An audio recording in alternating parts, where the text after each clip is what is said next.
Hi everyone, welcome back to my YouTube channel. My name is Tia Rabala and today I'm going to take you along with me for a thrift flip and a tutorial on how I made this two-piece set. Usually when I share sewing tutorials on YouTube, I like to share something that I've already made because it's much easier to explain each step. But today I'm just going to take you along with me for a thrift flip. So I have an idea of what I want to do, but I'm going to be adjusting and modifying along the way depending on the fabric, depending on some issues that I might come across, and I think sharing that process of how I go about doing a thrift flip will be really valuable and will help you with more independent designs and independent thrift flips. Okay, so this is what we're working with today. It's a dress that I thrifted for 50 cents when I was back home. I'm gonna go ahead and try it on so you can see it.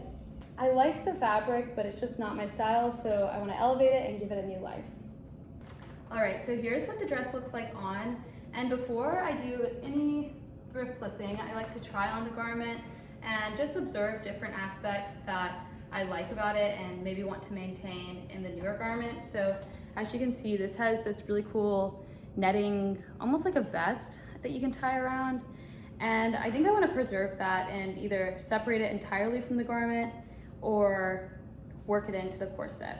So the first step I like to take when I'm working with a thrift flip is to remove any hardware and go ahead and seam rip all of the seams open. This is just really helpful because it'll ultimately give you more fabric to work with. If you cut the seams, then you're going to be losing about ½ inch on all of the borders, and I know that doesn't sound like a lot, but it really can make such a difference. So I'd recommend just seam ripping along all of the seams. So when you're working on disassembling a garment, just think about how it would have been made and then basically reverse that. So as you can see, I have this bottom hem that I'm going to undo first because the side seams are concealed within the bottom hemline.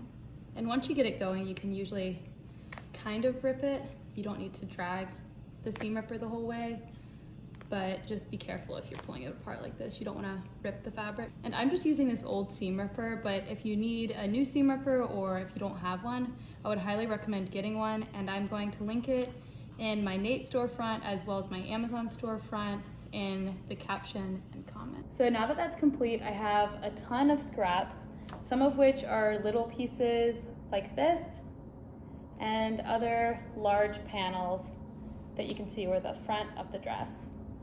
And I was really pleased to find that this netting piece that I mentioned earlier actually had all of the edges finished, even the upper one that was hidden within the seam. So that was a nice discovery. And that's one of the things I love about doing thrift flips is you kind of always find interesting things about the garment. I also found these shoulder pads, which I felt obviously whenever I tried it on, but I'm gonna set those aside. I'm not sure what I'm going to do with them, but hopefully I'll be able to utilize them at some point.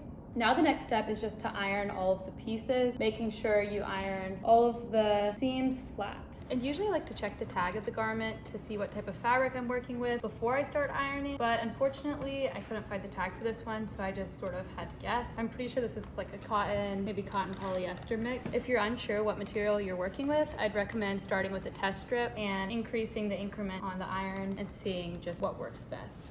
So now that I've ironed everything, I'm going to start planning what I want to do with the pieces.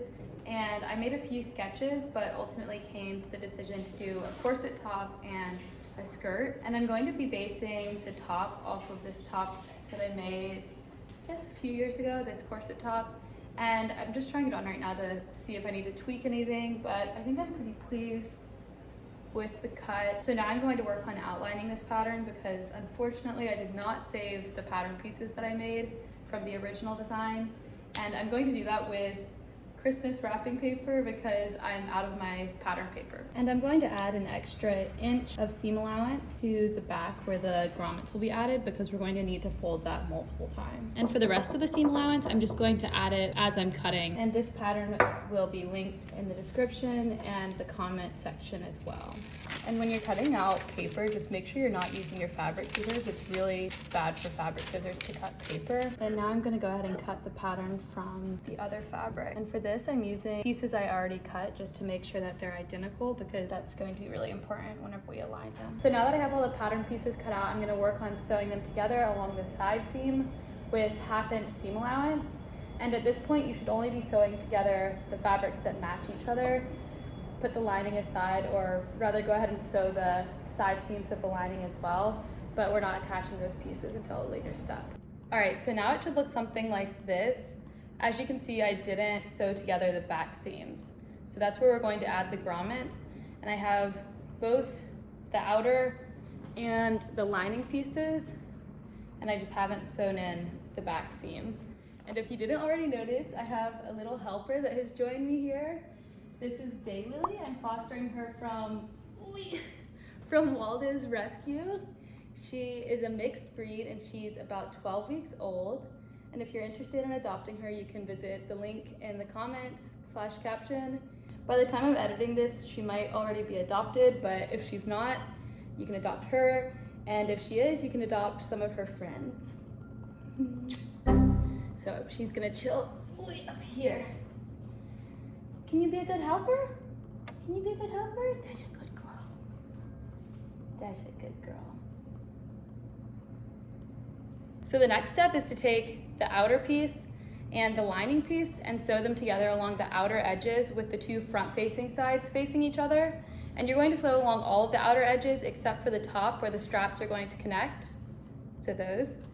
The back, because we'll need to turn it right side out, so we're not going to sew up the back stitch. And anywhere where you're going to be adding the boning. So as you can see, I've marked it on my garment, and I'm just going to leave a 1/2 inch wide gap where I can add the boning in.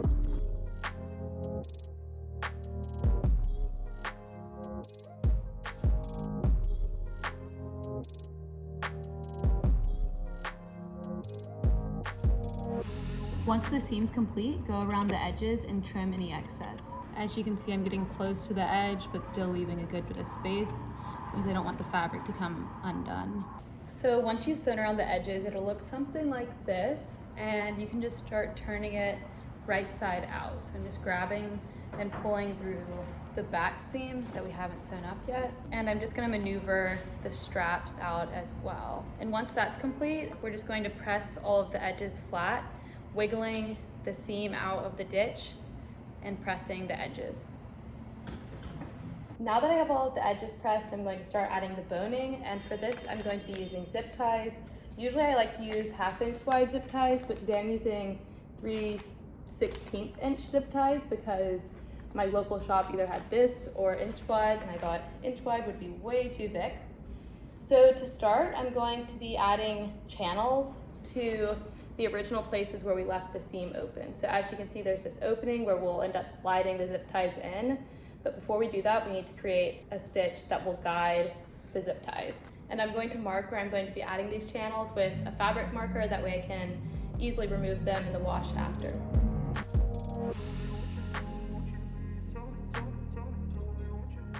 All right, so now that you've done that, it should look something like this. As you can see, I've added those channels. And the next step is just to start adding the zip ties in and measuring how long they need to be. So I'm just going to slide the whole entire zip tie in, pull it out about 1 millimeter, and then trim it at the length that's necessary. And to make sure that the edges of the zip ties don't poke holes through the fabric, I'm going to take a nail file and just file it down. You can also use sandpaper, but I'm just using what I have on hand. And this just keeps the fabric from being punctured. And once you've measured and filed all the zip ties, I have 4 in this garment. I'm going to add all of them and then go around and tuck this edge in and add a top stitch around the outer edge. And as you approach the boning, just move slowly and make sure you don't jam your machine. I actually am going to use the hand roll on my machine to move slowly through the zip ties themselves, then maybe go over it a second time to make sure it's secure. So originally I wasn't planning on adding this lace, but the top was just looking a little flat, so I decided to sew this lace in just by laying it flat along the outer edge and sewing it down, then flipping the excess over and sewing it on the other side. Ideally, lace would be concealed within the lining so it wouldn't be against your body, but like I said at the beginning of this video, my thrift flips usually take a few different turns along the way, so I'm just rolling with the punches, and I really like how it looks along the top edge. Okay, so this is what I have so far. I just pinned the straps for now because I don't want to sew those quite yet, But now we're going to start working on adding the grommets, but before we can do that, we need to sew up the back. So it's important that whenever you have the closing in the back, these flaps aren't touching each other because we're going to end up lacing it up once we add the grommets, and you want to be able to really cinch it tight. So usually for me, I like to have at least a 2 to 3 inch gap, because right now it's just sort of loosely fitting me, but once you have the grommets added in, you'll be able to really pull it tight, and it ends up covering your back mostly whenever you add the ribbon anyway. So even if there is a gap and it doesn't fit just perfectly, the ribbon lacing ends up covering that spine if that's something that you care about. So for this, I'm just going to start by folding the edges into the garment and ironing it flat, and then I'm going to sew along the edge and about an inch in from the edge. Now that I folded and ironed the back and pinned it, I'm going to show you what I meant. So as you can see, there's a big gap where the two ends meet, but whenever I have it laced up, once it's complete with the grommets, it'll really pull together like this. So I'm gonna go ahead and add those stitches. All right, so side note, the lighting in this video might be not so great for the rest of it because Miss Lily chewed on the cord while it was unplugged, luckily, and my ring light's not working. But anyways, back to the DIY. Now I'm going to start adding the grommets, and I'm going to link a kit in the description and caption and comments and all of that. But basically it comes with this little cutting piece, and you're just going to put it into the garment and then hammer it in, and it just cuts a perfect little circle. That's the perfect dimension for the grommets themselves. I don't know how well you can see that, but yeah. And this kit that I bought comes in gold and silver. I'm going to be using the silver today. And I'm going to be placing the holes about 1/2 inch away from each other and marking it on my garment before I start adding them. And when you actually go to add the grommet, you're going to take one of the sliver pieces and one of the larger pieces and layer them together with the garment in between, then tap it with a hammer until it flattens. Okay, so now that I've added the grommets and laced it up, you can see what I meant earlier about the two pieces coming together whenever you lace it up. And now the next step is just to attach the straps. So I'm going to get started sewing those together.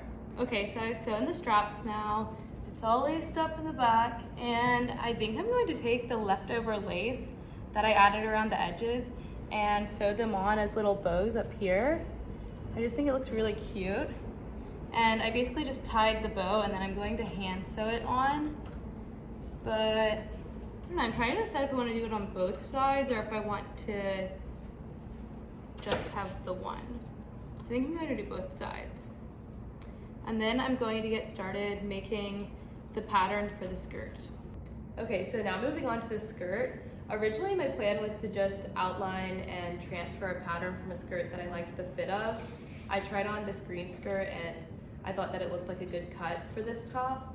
But after trying it on, whenever I made it in muslin, I just wasn't super excited about it. It just seemed sort of simple. So I think I'm going to try to make this little band that runs across my stomach almost like a continuation of the corset, and have it lace up in the back, and then have this bottom part down here be a little bit frilly, because I still have a good bit of fabric, so I think I should be able to do that. But I haven't made this pattern yet, so I'm just going to experiment with some muslin and try to come up with a pattern for that.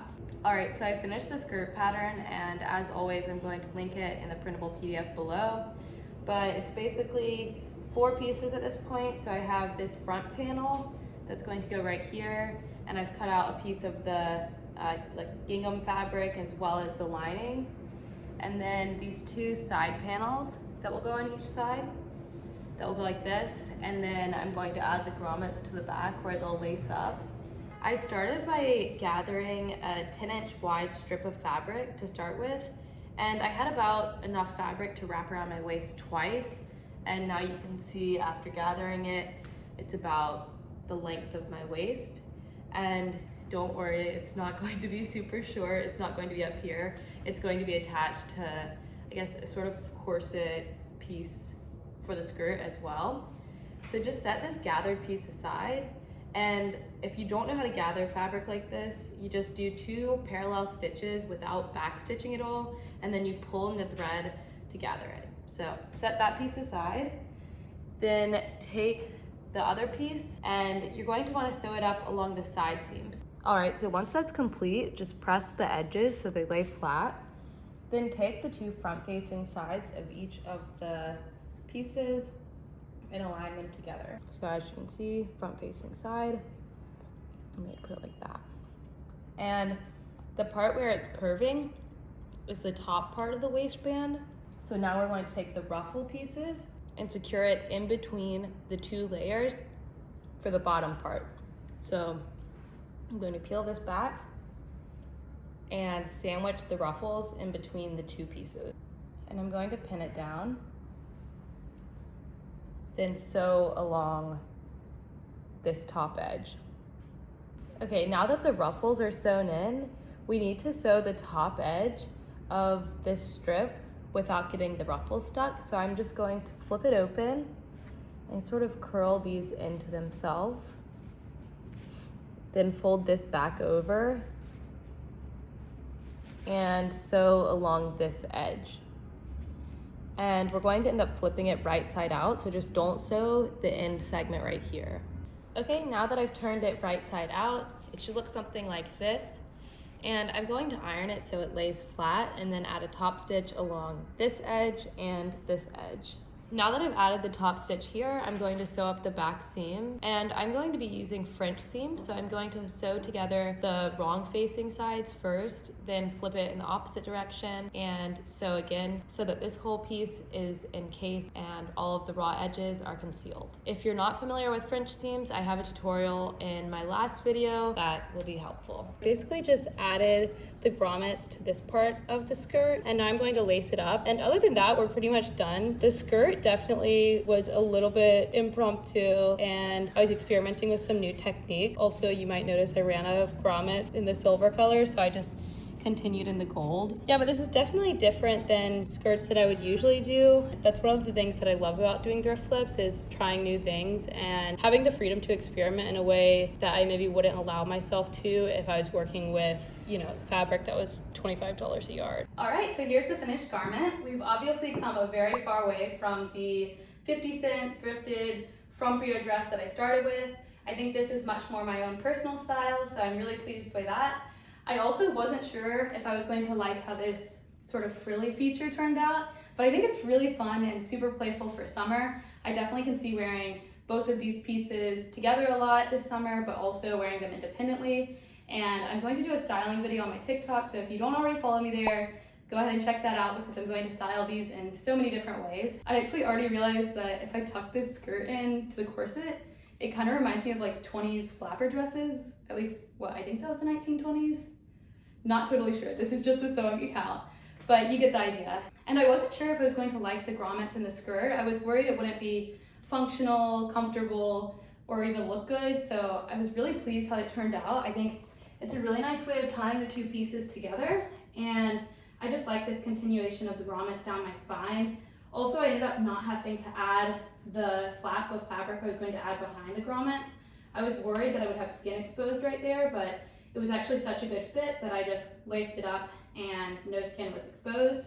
So that was very exciting and saved me a bit of time. That being said, if you do need to add a flap back there, it's really easy to just sew something in. Overall, I'm very excited about how this turned out, and I hope you guys enjoy making it as well. As always, if you end up making either of the pieces or both, please let me know. Shoot me a photo on Instagram or something, because it's very motivating for me to see other people actually using this tutorial, and it makes me want to make that many more tutorials. So please let me know. If you have any questions, you can leave them below in the comments, or you can DM me on Instagram and ask me there. I'm also going to be doing a live video, not sure exactly when, but by the time I edit this, I will put it in the details here, and I'll do a live on my TikTok where I can answer questions in real time by my sewing machine and do demonstrations and further explanations. So if you're watching this before then, check that out. All right, so that's it for today. Thank you guys so much for watching, and please let me know if you have any other tutorial requests in the comments, and I hope everybody has a great day.